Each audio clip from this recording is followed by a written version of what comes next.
What do you want? You want the moon? I think I finally know what I want to do with my life. I'm going to join the entertainment industry. Abby, everybody knows you can't make any money with an arts degree. But won't it make me happy? Money can make you happy. That's right, boys and girls. At Skitbags Radio, money can buy you happiness that creativity can't. We always talk to the best in Hollywood and entertainment who are going to show you how to buy the happiness you deserve. Always on Dash Talk X. And you better buckle up, saddle in, take your phone off the hook because we got a brand new ball game. Let's go. All aboard! All right, class, listen up, class, listen up. We're at ATL Special Schools for the Strangely Gifted. I want you guys to pay attention today. Hey, you two in the back. William, Johnny, what are you doing? What's that? What's music? The kids say, Johnny, you're some kind of rapper or something. Since you want to interrupt the class, Johnny and William. Okay, you two, get up here right now. William, you do what they call with the boxing beats with the mouth. You make the noise mouse. And Johnny, you tell us what your name is. Go on, show the class, Johnny. All right. Just got put on the spot. Anyway, my name is John Bangz. I could do this rap thing. Didn't think I would rap, but somehow I'm on this track. Didn't take me long. I could make this shit go on. All right, okay, stop. I don't like this. I don't like this African American success. Shut it down. This is Skitbags Education for the Gifted. Thank you for coming to Skitbags Radio. We got Johnny Bangz in the spot on Skitbags Radio. Let's get it in. Let's get it in. That's dope, man. I like everybody. that. I just jump right into that. I love that. Yeah, we improv. Never say no, bro. Never say no. There you go. Always Golden yes. rules. Always In case yes. you're a Golden kid in rule. Iowa, just know that the number one rule of improv kid in is Iowa? Just it's say always yes. yes and. That's right. Very important stuff. Johnny, thank you for coming on the show, man. Thank you for having me, man. Yeah, I know nobody else calls you Jonathan. Johnny, this is Jonathan Bangz. Yeah, my name is Jonathan Bangz. If you Google me, that's where you find shit. Jonathan facts. Bangz is the name. He's Googleable. That was a little nice little plug right there. A little bit. I Googled him. Yeah. No, Jonathan's great, man. I directed him in his first show, The Lottery, way back in high school. Really dope actor. It's one of those situations where, as the older guy in the situation, like at the time in high school, in high school you do all these weird things. We used to be like part of this family, quote unquote. Yeah. And I had me and the girl I was dating were the mom and the dad, and then Johnny and Adrian and Malik were our three kids, and of all the three kids that I had, Jonathan was always the one where I was like, that kid's going. Yeah. That kid's going. And Adrian too. Adrian's really great, but I always knew that Jonathan's just got the spark, huh? Got the spark, man. He's got the light where when you watch him, it's electric, dude. You know what I mean? Shit, like, bro. Come on, don't say that. That's no, this is real because it's for the kid in fucking Montana. You know what I'm saying? Like That's it's right. serious. That's right. There's a lot of talent and things that you can have in order to get to where you want to be in the industry, but it's really dope to see some of those talents come to life in someone, man. You're a very special cat. Thank you, man. I think funny that you said that. I think the first time I thought that I was like rocking with something, well, it's two moments. I'll tell you the second one later.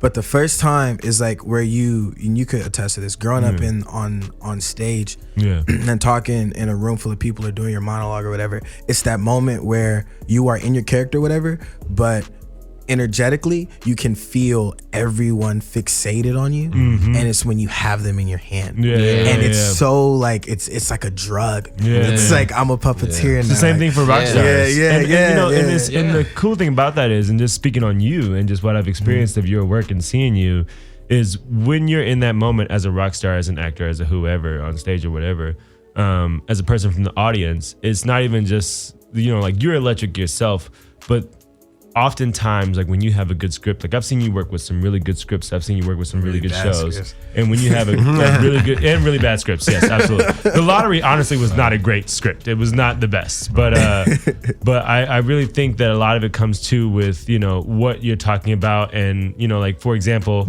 I would say that you're a great soldier in the arts, and when you have the right weapon, everyone is looking at you. You know what I mean? Like, and that's really cool.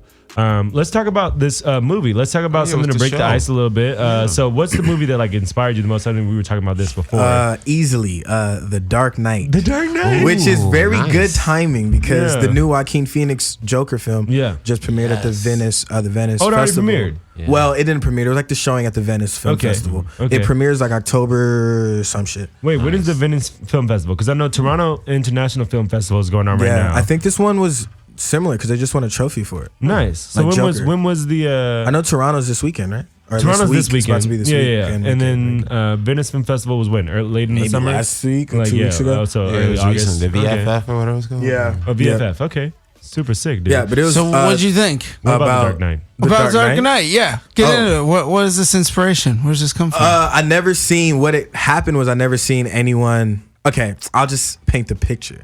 So I was like a kid when that came out, man. I was 2008, I believe. I think I remember the date, bro. It How was old are you? July 18th, 2008. He would have been a freshman, probably 15. I was 13. You were 13? It was before I went to high school. It was actually the summer before I went to high school. I feel so fucking old. That would have been the summer of 2008. Yeah. So I was 13. What up, Carl? Carl's just shaking his head like, fucking John, fucking niggas, bro. Like, goddamn, bro. So I was so like, just by the trailers, like I thought, like I was like, okay, I kind of want to be an actor. Like I wanted to be an NBA player, but I wasn't getting taller, and so that's gotta be rough. It was rough because I thought I was real nice. I was real nice, but I was really small as a kid. Like I was a really short child, and so I was so inspired by like just looking at it. And then I went to see the movie and I couldn't get in. It was sold out. I'll never forget this shit. I remember the date, like July 18, 2008, right? So I tried to get in and it was like sold out, blah, blah, blah. So I booked tickets for some other shit. And I was like, fuck it. And this was back when we lived in the movies. You know what I mean? When you're like in that age where you talk to girls at the movies. Yeah, like, absolutely. You're there every weekend. Was this in California or This is in Georgia? California, This is in California. So right before you got to Georgia. I moved to Georgia. Right. Yeah. So I was at the one right in Manhattan Beach. It was Pacific Theaters at the time. I was there all the fucking time. And then it's called Pacific Theaters, not Pacific Theaters. Whatever. I just wonder because I've said specific in place of Pacific many times, and I was like, I don't know if he means Pacific or specific. Pacific Theater, specifically the theater. Specifically the Pacific Theaters. Okay, but yeah, so it was literally packed in there, and I was like, nah, fuck it, I'm gonna see this movie. And I literally sat on the steps, like the steps, to walk to your seat, whatever. But here's the crazy part: I wasn't the only one. It was like 10 people. Like, wow! It was like the first time I saw like a phenomenon. You know what I mean? Like it was like Jaws. It was like whatever. Yeah, you could like chalk it up as. Yeah. Wow. And man, I looked at it the whole 2 hours and 30 minutes, whatever it was, and I was in love. I was every time he hit the screen from the first time. Like Heath Ledger? I'm talking about Heath Ledger. This is the reason why I love this film. Christopher Nolan did a good job cinematically, but it was. I mean, he won an Oscar off of it. Right? Yeah. You know what I mean? Like it was. A dead guy won an Oscar. A dead guy won an Oscar, and it was. Every second he was on the screen, I was enamored, and like I looked at it and I was like, "Fuck, I want to do that so I could make people feel like that, or like." Just blow people's mind because it was mind blowing. It was like, wow, how the hell can you be so crafted in that? It was it was like masterful art. Yep. It's like Stephen shooting a 3. That's dope. I'm so old. I've actually lived through this twice because when the first Batman came out in the '90s with Michael Keaton, and Jack Nicholson as the motherfucking Joker. Oh man, Jack Nicholson. Dude, there were lines down the street around the corner. I stood in a line 2 blocks long to get to see this movie open day. Wow. Like 2 blocks long to get in the theater. And it was the Joker shit with Jack and all that shit. Just like with Heath Ledger, it was like this person that was like way too good at it to the point where he was better than the motherfucking Batman. Yeah, he was the star. You know, well, what that's I'm saying? DC's thing. Honestly, I think DC versus Marvel. Marvel's heroes are better, but DC's villains are infinitely better. Oh God, you know what I mean? Like it's the reason why their heroes exist is because of the villains. Also, villains are just a lot more alluring. Like, actually, I was doing a festival. It's this vacation town, beautiful lake town. You should all go. It's in McCall, Idaho. I'm gonna plug that. Idaho to the kid in Idaho. That's right. They're going crazy in Idaho.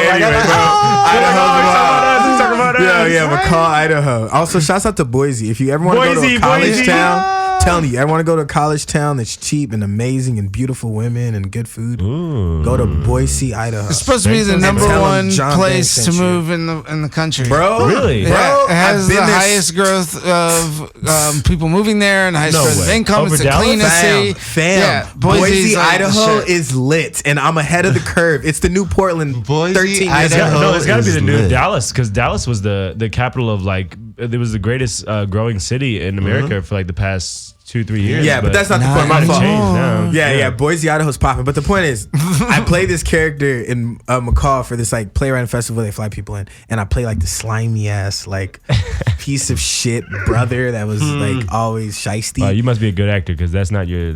Man, it was so fun. That's why it was so Yeah, fun yeah, to yeah. be, because I take a lot of pride in being like stand up and like loyal and just like a good like moral compass. Very and just much so. playing those like fucked up people is so fun.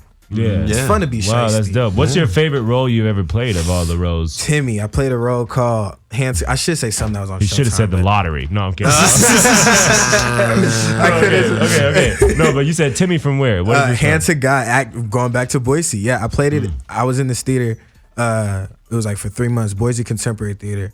It was in downtown Boise during like football season, so it was lit, bro. Because Lit. Boise State's like a dope Yeah, good football school. football school. Like Jay Ajayi from the Eagles, he went there. Yeah. And so Go Eagles. yeah, and I just got to play like a fucked up 17-year-old. I got to curse. Like one of the first lines were like, "See if you can taste the gay when I nut in your mouth." Yeah, like just really messed up You know, stuff. I've played a Nice. role like that before. It's so fun. It's so like fun. it's so fun to play a role where like the audience laughs at every line you say. Yeah. Like absolutely. you're just like this is a banger. I played a role like that once where I was like sort of the villain in Dog Sees God. It's like I know what that is. You know that I play? do know what that is, yeah. So it's a play about Charlie Brown, like later in his life. Snoopy just died, and everything's all weird. And I think it's maybe in Pigpen.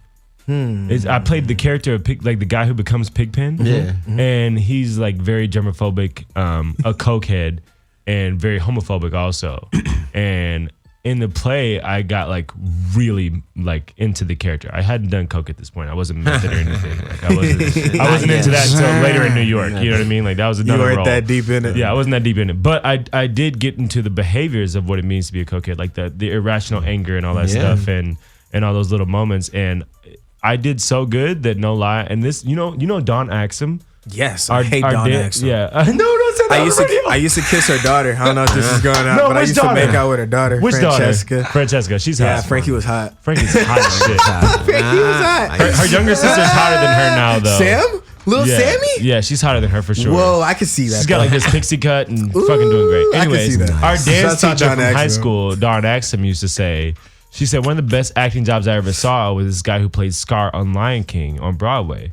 And I know it was the best acting because when he came off stage, when he came in to do his bows, everyone booed him. And not like for his bad acting. Oh, yeah. But He it was because just it was a lot of kids in the audience. And to them, he's still Scar. Yeah. The guy who betrayed his brother and his nephew and his whole family. So, and in this show I did, there was a lot like that character that you were talking about. I came out afterwards, dude, and I'm not lying. And this was for like a mostly white audience. I'm the only black guy in the cast, right? Yeah. I come out, they're applauding for all the characters. My character comes out and they're like, ooh. And fucking, I come out afterwards and like, hey, good job, man. And they just walk away really fast. Right. Like they were so afraid of me. And I was like, that's That's how you know you're doing your job. That's how you know you're doing your job. Dude, I am always impressed because all you guys are stage actors. You're all trained theater guys. I am always so impressed how you can get out there in front of 200-300 people. The heat is on. There's only one take. You can only do it once. And I don't only have to do it.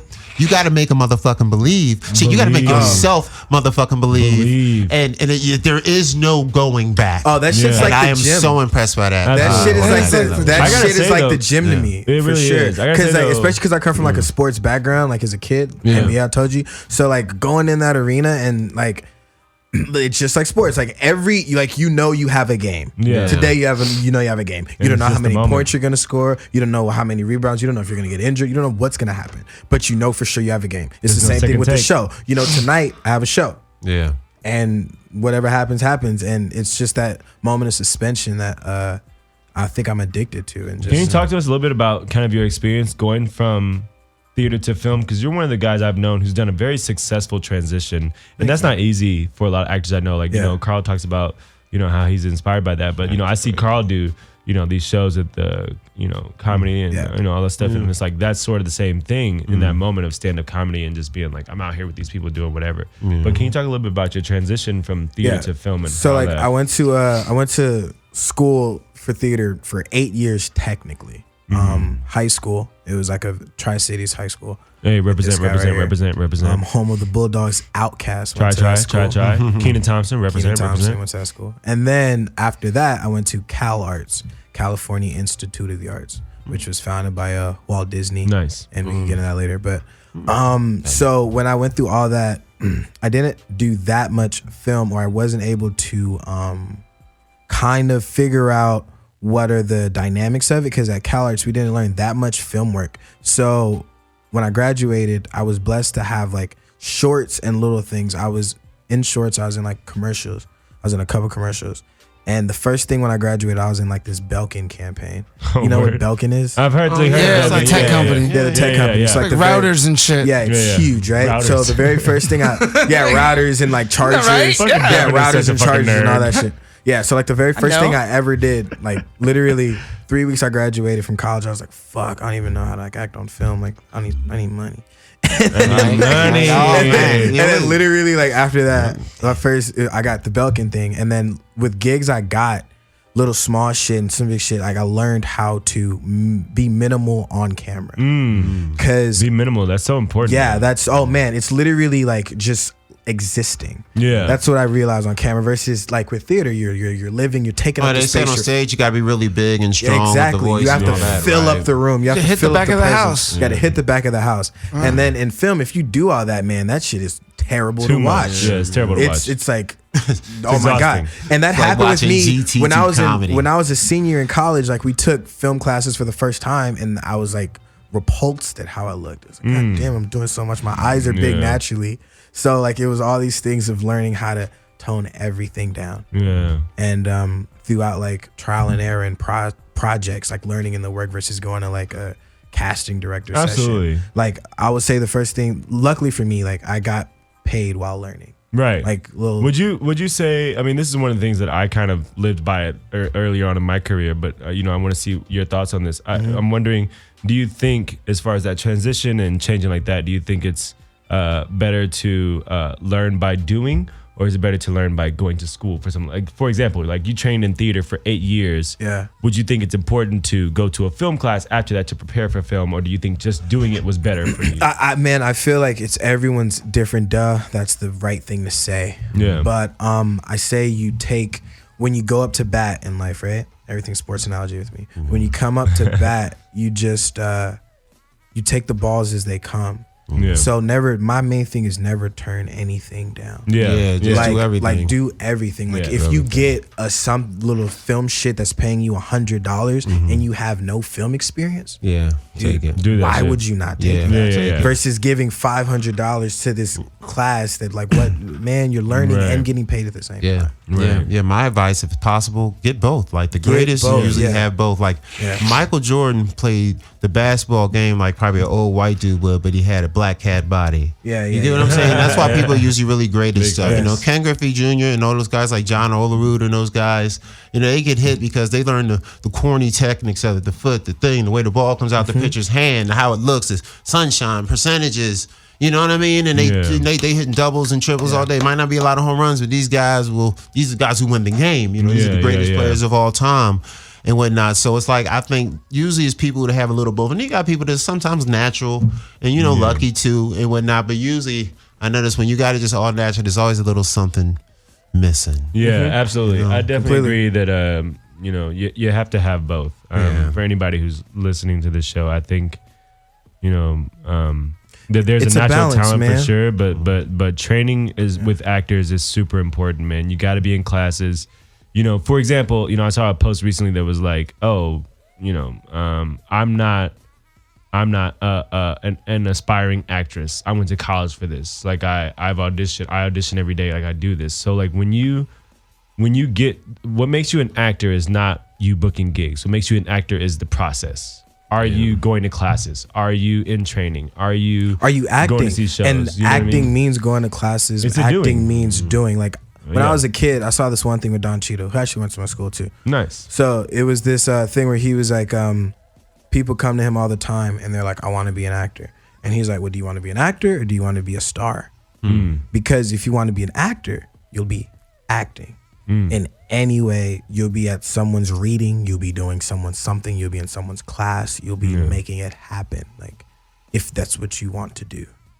And that's super big, man. That's a big thing, especially when you go to big cities like New York or LA. That's why it's important to live in those cities if you really want to do it, because only cities like that, or even Atlanta now, are going to have the consistent opportunity to be in little things like that. You know what I mean? Like, LA's a big city. Sure, we got Hollywood and all that. Yeah. But there's a lot happening outside of Hollywood. Yeah. There's a lot happening in NoHo. There's a lot happening in also, Culver City. Another thing though, like this might be hard for people if you like have a region you're from and you have like financial backing and shit in those regions.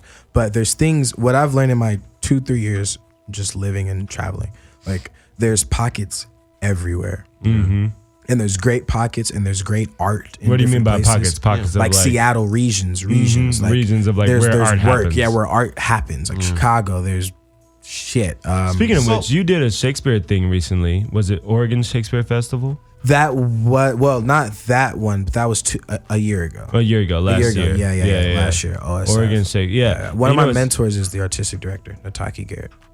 Nice. Cool. So I got a question for the kids in Indiana, Pennsylvania. Is there an Indiana, Pennsylvania? Yes, there's actually a city in that's where Indiana University of Pennsylvania is at. Is Indiana, Pennsylvania? Yeah. I gotta put together a fucking montage of this. Go Hoosiers. And what would you tell that kid out there how to find the game? Like, you know, they're not from the big city. Where should I go to, maybe if I don't go to school yet, you know, I don't got the hookups, where should I go as like a street artist to find that element maybe in my small area, to find those pockets you're talking about? What would you say?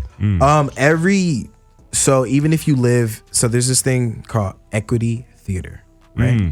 Equity theater is just a franchise. It's a union. Damn near every downtown, wherever in a big city, every state has a big city, right?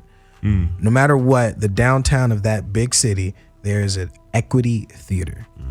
Is this like equity, like the union equity, like actors equity? Actors equity. No matter what. Not SAG. This is the other one. So the there are other two one, big the ones, theater version of SAG. Yes, essentially. Yeah. So no matter what, there is a theater there, and you should find a way to get in. Even if you live on the outskirts, at the most you probably live like 40 minutes from there. Yeah. And if that's really what you want to do, you'll get paid solid bread. Yeah. And equity's good money. Equity's good money, and you're doing what you love. And that was the first. I'm telling you, man. For me, it was all about like, I looked at. So I'm from South Central, so I looked at this like a hustle, not necessarily like a hustle, but like I'm a hustler, and I love this shit. I love this more than anything. So if I find a way to make it happen, I'm gonna find a way to make it happen in ways that can be best for me. And can propel you forward. Propel me forward. Yeah, absolutely. In every single state, you can look it up. You can go to Actors Equity website or whatever, and it's a list of theaters in different. That's how you know it's an equity theater, and they're franchised. Nice. So Jonathan also was a cast member on our last season of the Mix and Serve. He was a sports correspondent. You know, so I've cast him over 10 years. I've cast him in many different shows. But he was a sports correspondent and covered barbecuing. I want to get your opinion on the kind of difference between, you know, something as big as like feature films or like series, and you know, on the other side of that, theater, and like something that's in the middle, like what Carl was talking about, kind of making your own way for the kids in fucking Indiana, Pennsylvania, which is apparently a real place. You know, YouTube shows. What do you think about like, new media? That's everything. That's everything. New media. Because especially what I credit my upbringing was my school taught me like self-generated work, and that was before like that was really like a wave now. Yeah. And we have the greatest thing on our phones that we could reach anybody instantly. And even being a part of the Mix and Serve, it was really dope to have a tribe come together and make content. And at this point, there's Instagram, there's so many other platforms, there's so many other ways to keep your content up. I'm actually planning on working on skits with my best friend Brandon Fricky. Yeah, Brandon Fricky. Yeah. We're gonna talk more about Brandon Fricky later. We might have him also on the show. He's a good friend of his. I met them both I met Fricky through Jonathan a long time ago. We had a in New radio York. show actually in college. word? They had a podcast. Man, it was called Plaster Synonyms. It was yeah. Plaster what? Plaster Synonyms. That's Plaster awesome. Synonyms. That's a great title. Yeah, man. Brandon Freaky's title. He came up with it. He's Nice. really like he has that like. That sounds he's like a very intelligent guy. Yeah, he has like that Ben Stiller mind, but funnier than Ben Stiller. Nice. Yeah, I threw nice. shots at Ben Stiller. Oh, Two shots shots. fired. Bang, bang. Bang. Yo, I wanted to ask you because you did Shakespeare in Oregon. What was your? Because I love Shakespeare. It's a lost, dying art. Yeah. And theater and the I don't know. performing arts You know, community. I don't know. It's I still think popping so. off really well in New York. It's not really anywhere else. That's where it's always been. That's where it's always going to be. Pockets. They're in Yeah. London, Chicago. But other than that, if you're not in theater, you don't go see a Shakespeare play. Yeah. You know, that's very you'll go true. see a fucking You know musical. what's the You'll best, go see a though? comedy, but you won't see a Shakespeare play. You know what's the best on that tour I did for OSF, whatever? The best thing about it was you go perform for like the big people, whatever, and then like every now and then you'd perform at like a high school. Or Yep. you perform at Oh, like yeah. a college. I did the same And thing for Pennsylvania Shakespeare Festival. Man, when you perform for high school kids, it It's is the super best. important, man. Like, It's so like good. we did Julius Caesar, so stabbing. Oh, who were you in backstabbing. Julius Caesar? I was Brutus. I I dropped my Oh, house. wow. David Cote would be fucking proud. Right? Yeah, I was Brutus. Our teacher, David Cote from high school, Yes, he sir. did this Brutus monologue. So we had this teacher every time. We had this teacher that I swear to God, how he taught us how to act is he would act for us.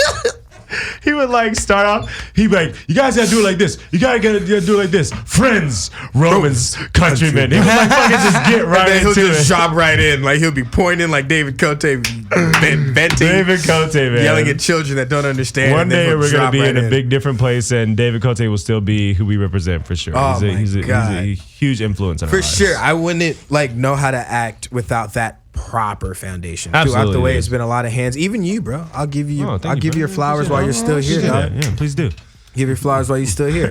All those things were truly like foundations where I was like, all right, cool. I think I can see how far this can go. I'm like okay at this, and then it kept surprising myself. Yeah, man. Total light, this dude, man. It was incredible watching him grow up, dude. It was like, and that, you know, I talk a lot about like even though I dropped out of college, I knew about the speech that our dean gave at the graduation.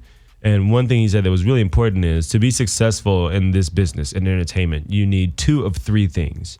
You either need to be always on time, or really fun to work with, or very talented. Jonathan really stepped forth as someone, and the thing about those different things is like when you're on time, you're reliable. You know, we know no matter what, we can count on this guy. You know what I mean? Like if you're fun to work with, it's like we love having this guy on set. Like if it's a hard day on set, we got to do a bunch of resets. Yeah. This guy's gonna bring light to everybody, and it helps us keep moving forward. You know what I mean? Or if he's really talented, it's like, look, it doesn't matter what bad script. It doesn't matter if we fucked up this shot and have to do another one. Like this dude's talent is consistent.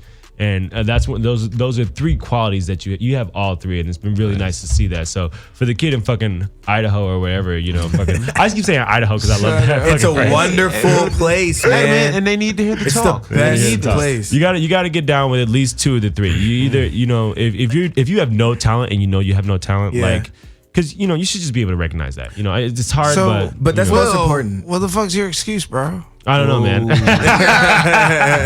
don't know. Ask the guys in New York. Ask Dweck. I don't know. Nah, the best thing, like the most important one is obviously being on time. Being on time. But being a great person, being fun to work around. It's a huge thing, that's man. It So makes a huge Like difference. this shit is a lot of waiting around. Yes. It's a lot of waiting. It's a lot of like just stand here for 5 seconds, now sit back In over theater there. and film, can you talk about kind of the difference in waiting between the 2? Oh God. Okay, so like film, I could say whatever film you're doing, it's waiting no matter what. For the resets. For the resets and Moving like moving around. Moving a light. moving a a light. camera. Yeah. All right, hold Makeup. on. This sound. Hold on. Wait.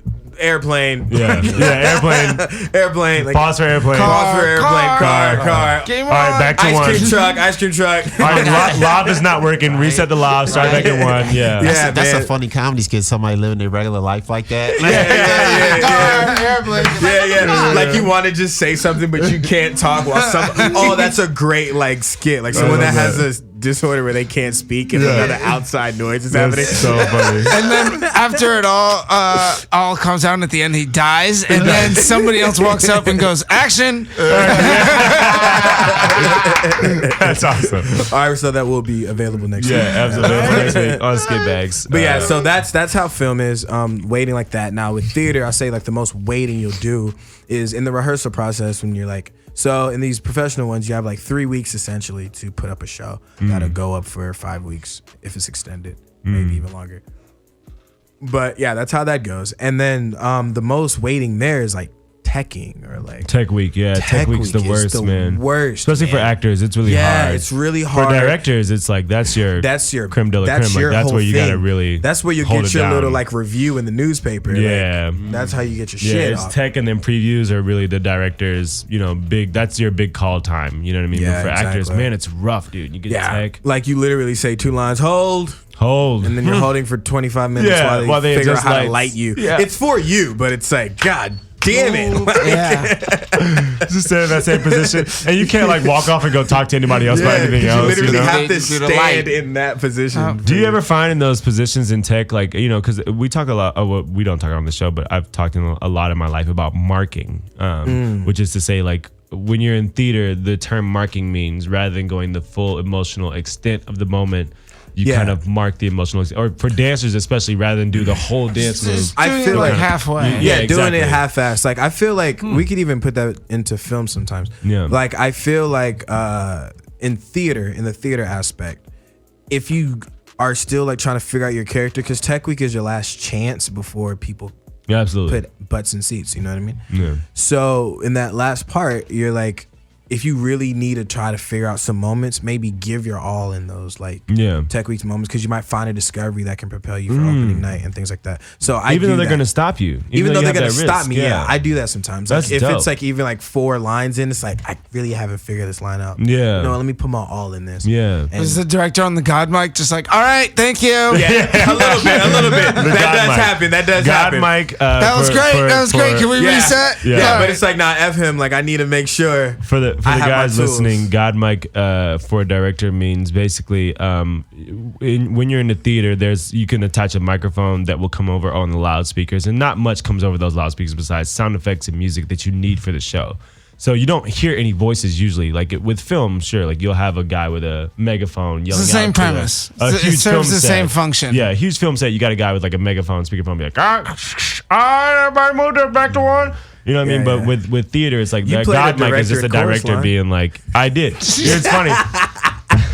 I did play the director. Why don't you play with real life, motherfucker? I know. I'm just kidding. I'm just kidding. Funny. I love you.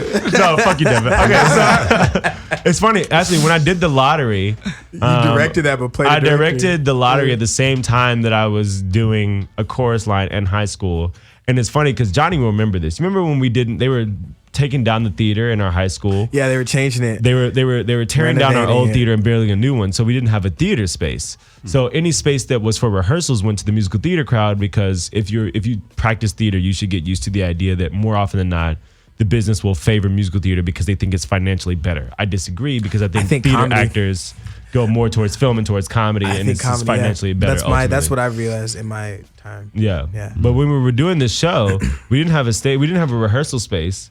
And we went out to rehearse on the baseball field. You remember that? Holy we rehearsed shit. on the baseball field. You just transported me to that time. And, it's weird when your brain does that. When you don't remember something. Like we were all like trying to find a space to rehearse, and they kicked us out of one place, and I was furious. I was like, director man, I was like, this is fucking insane. Blah, blah, blah, blah. Real producer style. Like, fuck this shit. We're going to the baseball field. And I took the whole cast out there and we rehearsed the show. But it was funny because at the same time that was happening, I was doing a chorus line where the director, like, if you've ever read it or seen the musical, which you should, it's really important, I think, to the craft to know shows that are like about the business, Yeah, chorus line's not that bad either. It's not bad. You know he stole their real Chorus stories. lines is great.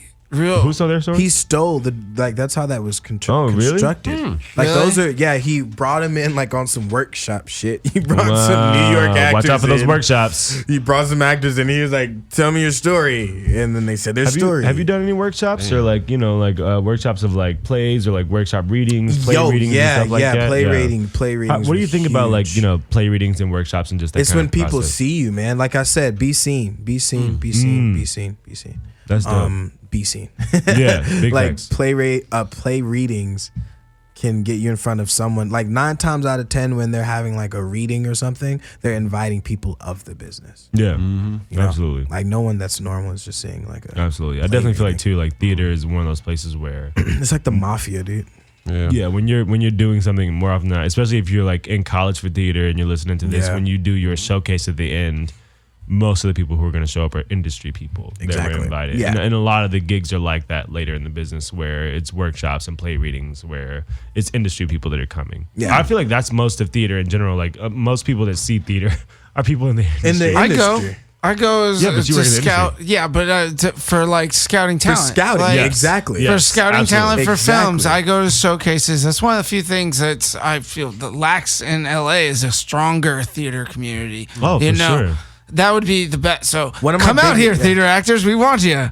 Yeah, they're out here. man. Literally It's one of just my that- biggest films. Like what's big? It was on Showtime this whole year. What's it called? It's a Party. Nice. It's a film that was on. It was on Showtime. It's also on Amazon Prime and all that. I can see how you got cast in that. Typecasting, whatever. Yeah, whatever, right? Yeah, I look like that hip It's a guy. party. It's a Yeah. party, whatever.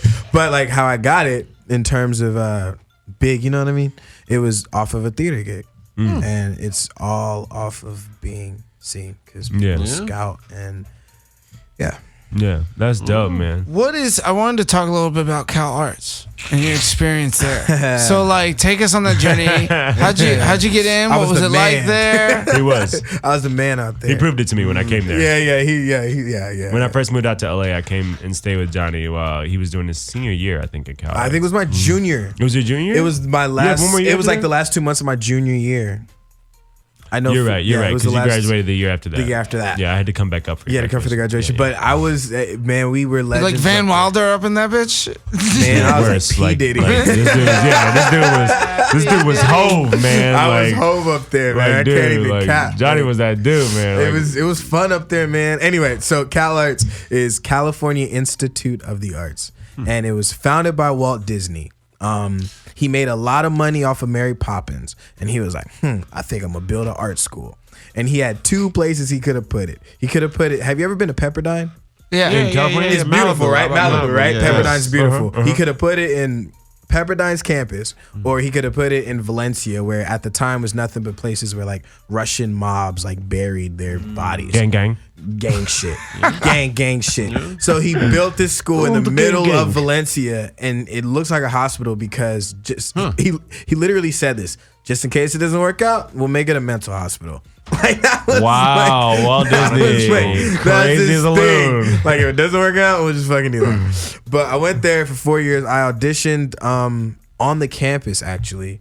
It's one of the biggest like bachelor arts BFA programs in the country. Absolutely, yeah. Yeah, it's like I think it's one of the top 10, actually. Oh, it's like top 5, man. Yeah, I yeah. think They it's- call it the Juilliard of the West. Yeah, for sure. Okay. Yeah, Cool. yeah, man. It's a secret school, but like everyone went there. Don Cheadle, Pee Wee Herman, David Hasselhoff, Yeah. Pixar. Yeah, you guys have a lot of animation people at Oh, at like that's the Cal Arts. crisp. Like because before it was that, it's a sister school of the Chenard blah blah blah, and the Chenard school was in the 40s. That's Chuck Jones, all the people that did Looney Tunes and stuff like that. Yeah. So he was like the first animation teacher for Cal Arts. Mm. And it say, Tim Burton also went there. Yeah, Tim If Burton you went ever there, yeah, it's huge. saw Edward Scissorhands, you see how Edward lives on the top of the hill, and at the very bottom is like Cookie Cutter Town. Mm-hmm. That's supposed to depict Cal Arts, because Cal Arts was like the wild kids at the top of the hill doing weird, is at the top crazy of a hill. shit. And then at the very bottom is clean cutter as Valencia. Yeah. With like a whole bunch of like housewives. Yeah, where absolutely. Edward Scissorhands, the housewives loved him. Like it was,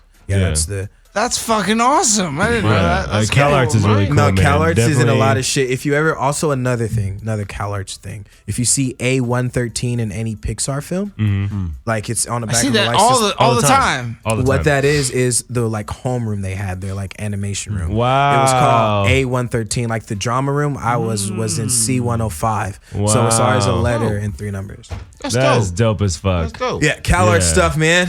Cal Arts apply if you look at a different Connections, schools. man. I definitely think That shit has paid me back. I still pay Sally Mae every month, but because of Cal Arts, I can pay Sally Mae. Nice. Yeah. Were there any at colleges? There you go.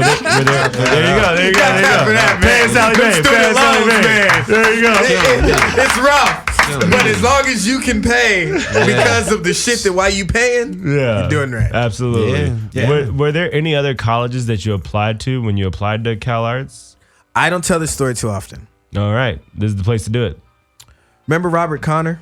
I do remember Veronica. So by the time I was a senior in yeah. high school, right? So I'm from California. When I went to Georgia for school, where I met him, he's been all over the map. But we met in Atlanta, funny enough. Of all the cities. Of all the cities. That we could have met. We began our friendship in Atlanta. Yeah. Weird. Anyway. I'm like thinking about Atlanta. I'm like, oh, it's weird, town, weird, right? But when I went there, it was like cool. It was cool being the California kid, like girls like me, whatever. And I was really cocky. Baby face too at the time. Baby face though. This beard is totally new. Beard's like, it's fake. This is the last 5 years thing. This isn't before that time. Yeah, but I got into Juilliard. You got into Juilliard? You got accepted? Yeah, man. Nice. I don't say that too often. And I didn't know that. Robert Connor, this is the Robert Connor story, because I was extremely cocky. And I was just like, I'm the shit, bitch. Yeah. There's 2 reasons why I didn't go there. First reason was like scholarship shit. Second reason was this dude was like, you win the last 4 months.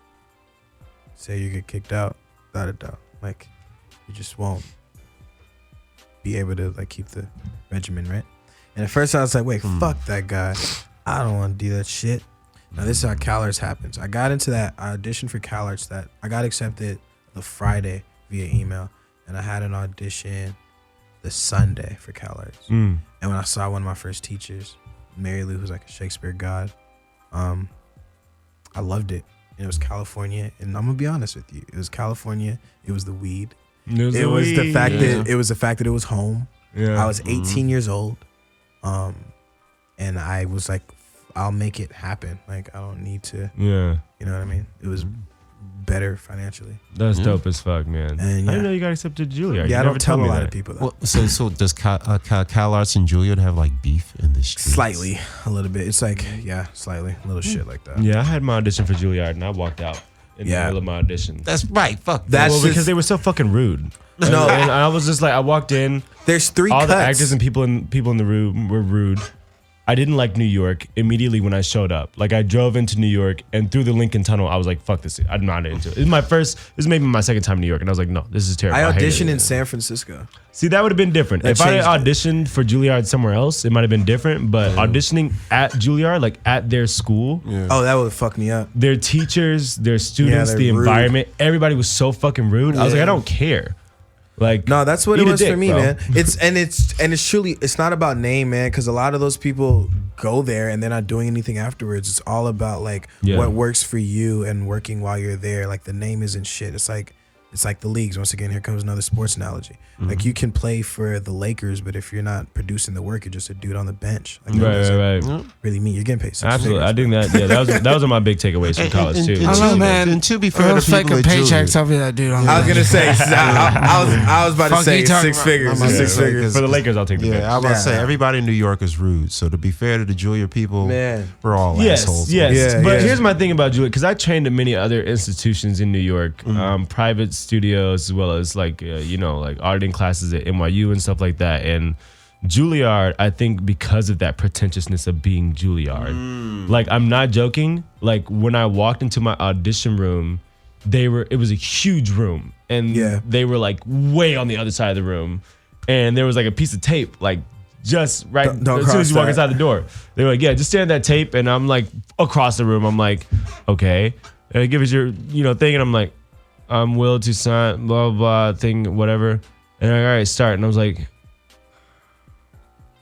all right, and I like started my monologue, but I was like halfway through it, I was like, all right, that's it. I just quit the rest of the monologue. I was like, all right, that's it, bye, and I just walked out. I was like, fucking, I do not like these people. I don't want you to be my teacher. And it's important that you say what It's you such said a- because it's like such a- it's really it's- what you make it, man. College is what you make it. But it's also such a weird thing of like validation. Like, so they have 3 cuts in order to get in. It's 3 cuts. The very first cut, you get cut like, so there's 2 sessions, morning, afternoon. They cut you in that session. Yeah. And they tell you to come back in the afternoon. And I was in the afternoon session. And this is like validation, right? That's when I knew I was fucking with some shit because I was the youngest dude in there. But I was the only person on the piece of paper for the afternoon session. And so Nice. you come back at like 7 for the callback where they bring you back to New York, all that bullshit. But so out of I don't know how many people, so it was 5 of us in the callback. They called 4 people from the morning. It's like 40 people. They called back 4, and out of mine like 30 or 40, I was the only one. Wow. And so like I'm saying that to say like in that moment, I was like, all right, no matter what happens, I'm okay at this. Yeah, I'm Like, pretty good. I'm rocking with something. Yeah. And I'm a kid from South Central LA. Like, so in that moment, I was like, all right, no matter what, like, I got some shit I should fuck with. Like, I should never not do this because who knows what this shit can lead to. Yeah, absolutely. And yeah. That's dope as fuck, man. Oh yeah. Yeah, it's weird how validation works like that. I was like, fuck it, I won't go there, but I'm all right. Yeah, absolutely, absolutely. What is your one word of wisdom, piece of advice for the up and comer? Sponge. Be a sponge. Be a sponge. If it's 3 words I can hear, be a sponge. I'm gonna be so honest, Wills might tear up at this. First time I ever saw Tri-Cities, because like it was like with me, I'm the youngest of 5. So you kind of are born in this way where you like are a sponge to know how to advance. Like I was a kid and I saw like preteens and teenagers that was my siblings. So I learned how to like maneuver from looking at people that weren't adults. You know what I mean? It's different when someone's only a few years bigger than you. Yeah. They're still a kid. So you kind of like, all right, I'm gonna watch what he does. Try to not do the fuck shit he did. Yeah. Classic. Watch out. Yeah, and try to like maneuver that way. Yep. And being a sponge, you really have an advantage because you can reflect on what you've seen and just listen to people because you really get advice. And what I was saying for you is like the first time I saw a Tri-Cities production was El Haj Malik. Oh my God, really? Yeah, that's why I was like, you might be like, oh shit. I didn't know that. Yeah, the first Tri-Cities production I ever saw was El Haj Malik, and he played Malcolm X. Nice. Oh, man. And he was, what, 16, 17 at the time? Yeah, I was 16. probably like 13, Nice. 14. And I saw Wow. it, and I was like blown away on some like Heath Ledger shit. And I was like, I don't know. Yeah, I never knew that. I never bro. told you that. That's crazy. Yeah, and so yeah, and in that moment, was like, whoa, that's really cool. And then I went to the school the next year, and I became really close with him. Yeah. I never told him this. This is I 10 never years knew later. this. This Bro, 10 it years. sounds like you got like a stalker up in this. Yeah, place. that's I'm just kidding. I'm just fucking. I got a real brother. That's dope Nah, as that's fuck. what I it mean, is, that man. show. And that so show like, was and we've huge. been through so much, not even like acting wise, just us, just Yeah, like as living in friends. the world. Yeah. You know, like we've been through so much together, like just shit. I remember I have a good story about Johnny. I was homeless in Atlanta after my family left. I was homeless for maybe 6 months or whatever. And in the middle of that time, I lived with Johnny and his mother at one point. And I had just won the August Wilson Monologue competition, which is now a national competition. And I went and did all this stuff and got these awards and whatever. And we were doing this performance at a mansion in Atlanta, and Bill Nunn, may he rest in peace, and Radio Raheem, he introduced me to all these different people, and he introduced me to Sam Jackson, and we got to talking all this stuff. And I did, we did our monologues in front of all these people, and Glenn Turman spoke to me, and it was really cool. Glenn Turman knows about the Mix and Serve. He's a fan. And it was really cool. And after that event, I was going back to Johnny's house, and it was just really hard to get back. I was like walking a lot, and I was just really stressed and really tired, and just dealing with homelessness. And I got back, and I was just super sad. And Johnny was like, I got back to the house, and he was like, bro, what are you talking about? Like, you just met Samuel L. Jackson. I was like, yeah, man, but just whatever. He was like, dude, I swear to God, I'll turn on the TV right now. I'll bet we find Sam Jackson on TV right now. He's been in so much shit. I guarantee we'll turn it on. And no lie, we turned it on. It was like Jurassic Park or something. Maybe it was like 3 channels. Yeah, it was like 3 channels. It was like click, click, click. And fucking Sam Jackson was right there. I was like, you know what, Johnny, you're fucking right, man. Like, this is all right. Like, I'm suffering right now, but like, I just met this Sam shit's Jackson waves, tonight, and he bro. thinks I'm a good actor. This Like, that was life thing is waves all the way. I'm 25, and I'm realizing like this is a very pivotal age. It's like Yeah. a milestone. Yeah. And what I've realized is that it's just waves, man. It's times where it's gonna be up and you're having a blast.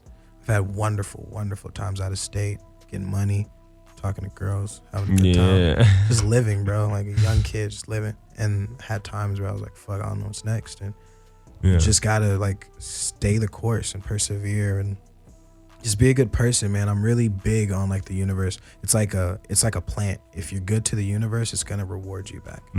And you just gotta keep doing that and try to be a good person as much as possible. Cause Yeah, man. good artists are good people. Yeah, be fun to work with. That's Fun to one of the work best ways to keep you in business. You know what I mean? Like, Yeah. be cool.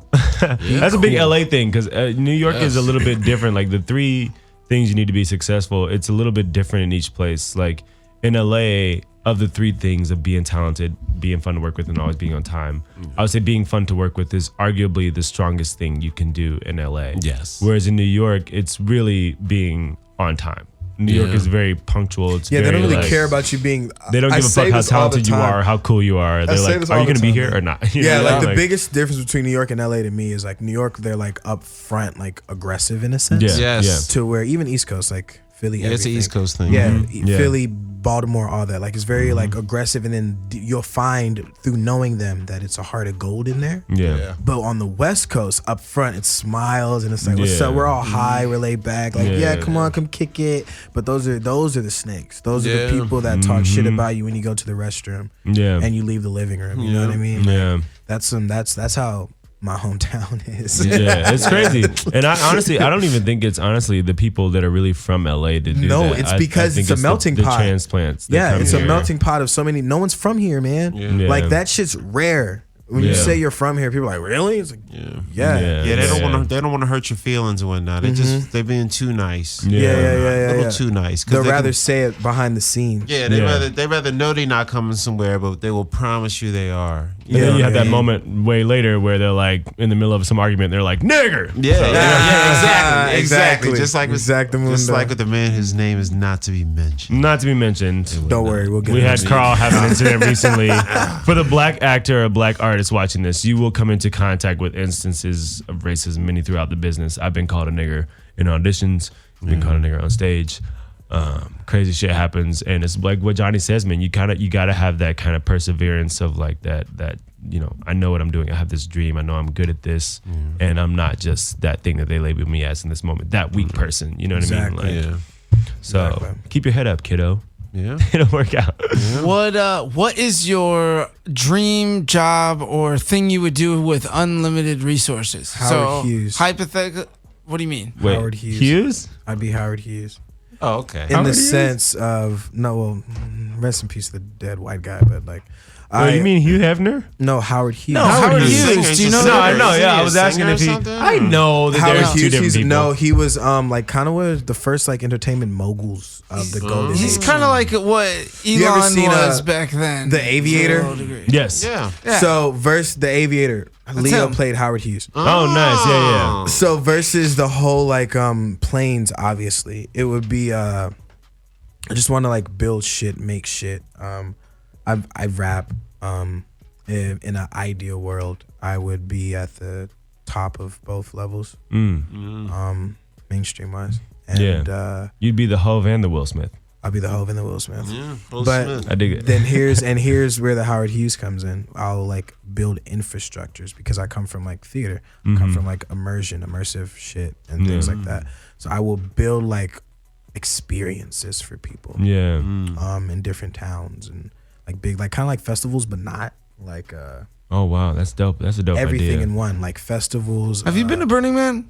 I have not, but my best friend Sam Sasson is a poi spinning Jesus, legend. dude. You need to go to the Sam playa, Sasson bro. is- I was about to ask that like 20 minutes ago, and I've just been waiting. And I was like, all right. I have been a You're- part of the you're burner on one. culture. I have been a part of the burner. Oh, you are? You've been to Burns? I've been to some Burns. I've been to Just not the Moonshine. playa? I've been to Moonshine. Oh, okay, cool. Yeah.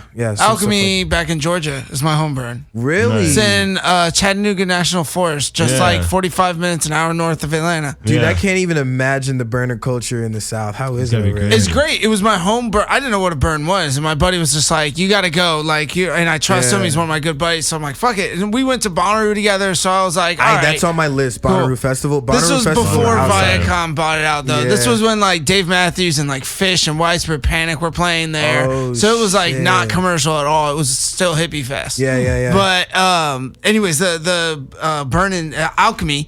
So he goes, he's like, yo, you got to come to check this festival out. I'm not going to tell you anything about it. Just trust me. But we're going to make these outfits. And I'm like, what do you mean? He's like, we got to, kind of dress up for fun. And I'm like, all right, I'm from theater, whatever. Fuck it. Let's do it. So we made Daft Punk Alive tour outfits. You know Daft Punk when they're in like the neon shit? Yeah. We got glow in the dark paint and black like sweatpants and shoes and stuff, and just did that. And then took like a Clone Trooper helmet and an Iron Man helmet and made them like Daft Punk. And then we walked around and we put them on like at the festival, surprised everyone. It was like a life-changing experience. I saw one of my best friends from like childhood there.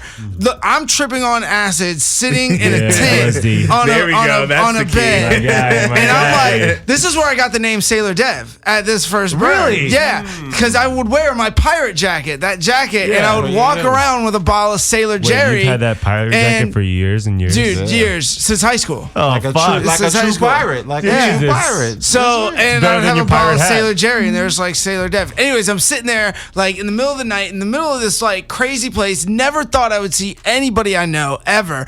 And I'm chilling there, and I look across, and like there's a bunch of people out in this big tent and smoking weed and stuff. And there's a dude in a dress on this other bed, and I'm like, all right, don't pay attention. For like half an hour, we're all just smoking weed, my friends, everybody. There's like 10 people. And then all of a sudden, he just looks up and he goes, Devin? And I'm like, what?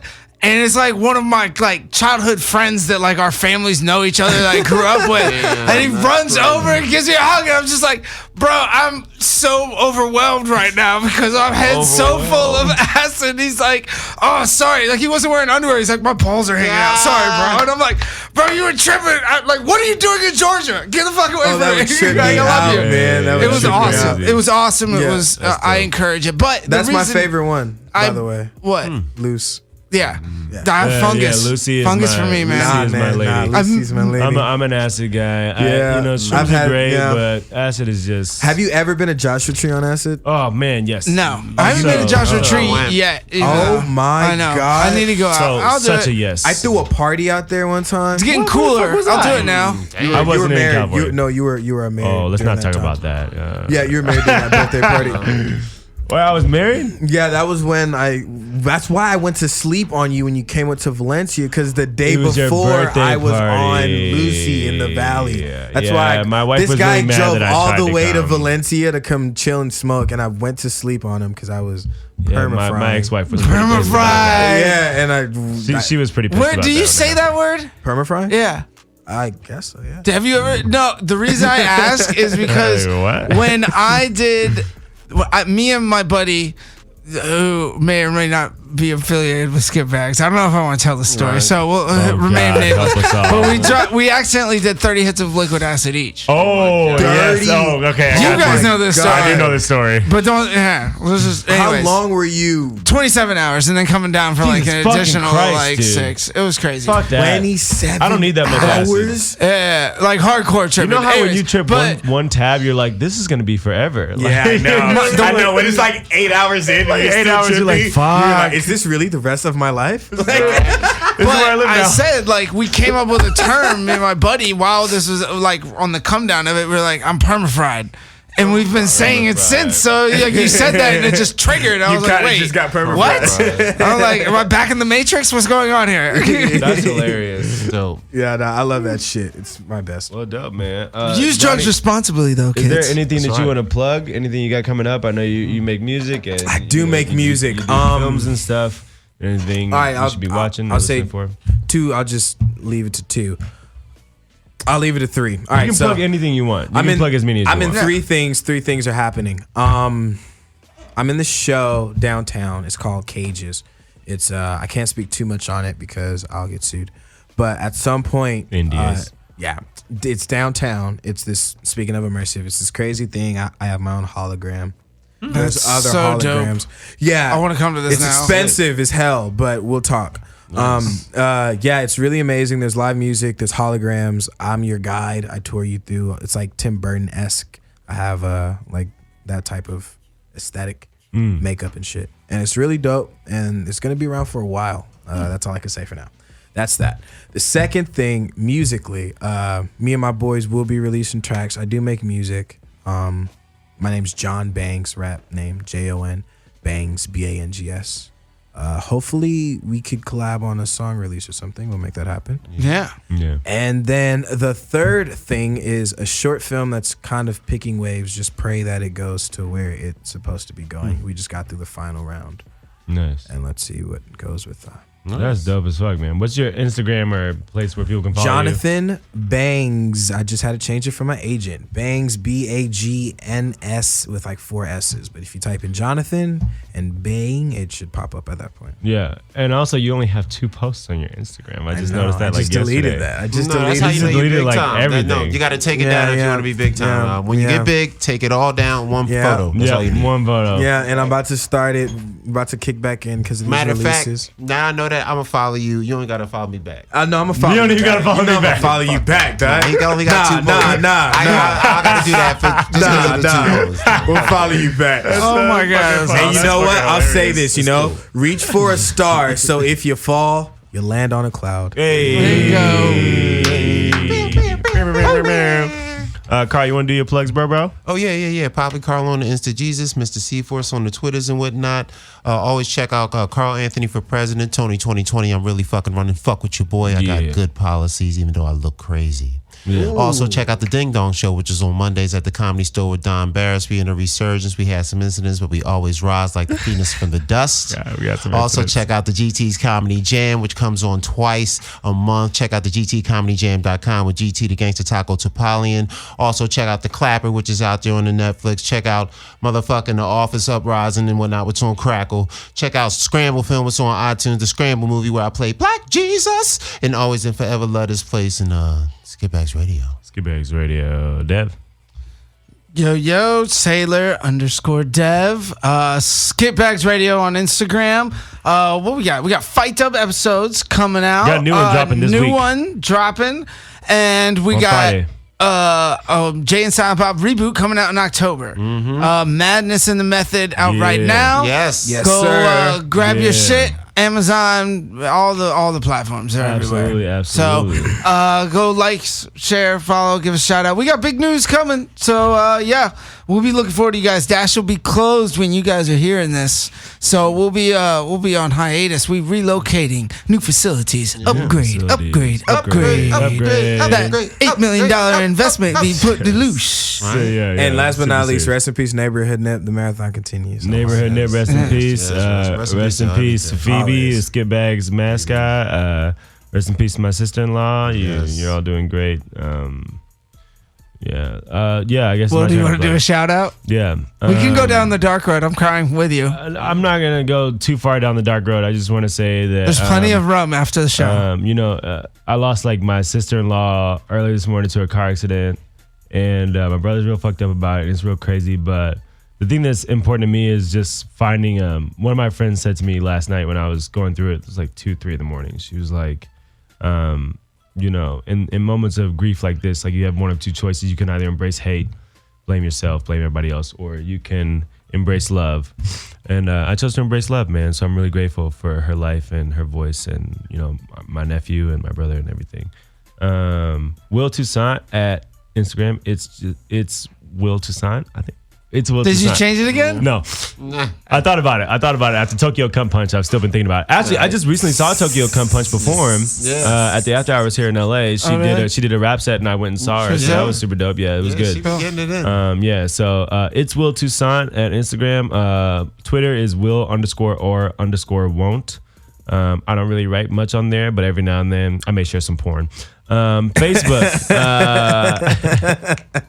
is William Olajuwon. I don't post anything on there besides things that piss a bunch of people off. We got the Mix and Serve Minutes are coming back this fall. There's been a lot going on, so I've been a little lax on putting it back on, but we're coming back. Fight Dub is dropping a new episode this Friday. It's gonna be super dope. Fucking Skitbags Radio, always check it out, man. It's the method. What else I'm gonna plug? I feel like there was something else, but I can't remember it right now. So much love and peace. We got to get out of here. Skitbags Radio. Yeet. Bye bye. That was an interesting ending. Skitbags Radio.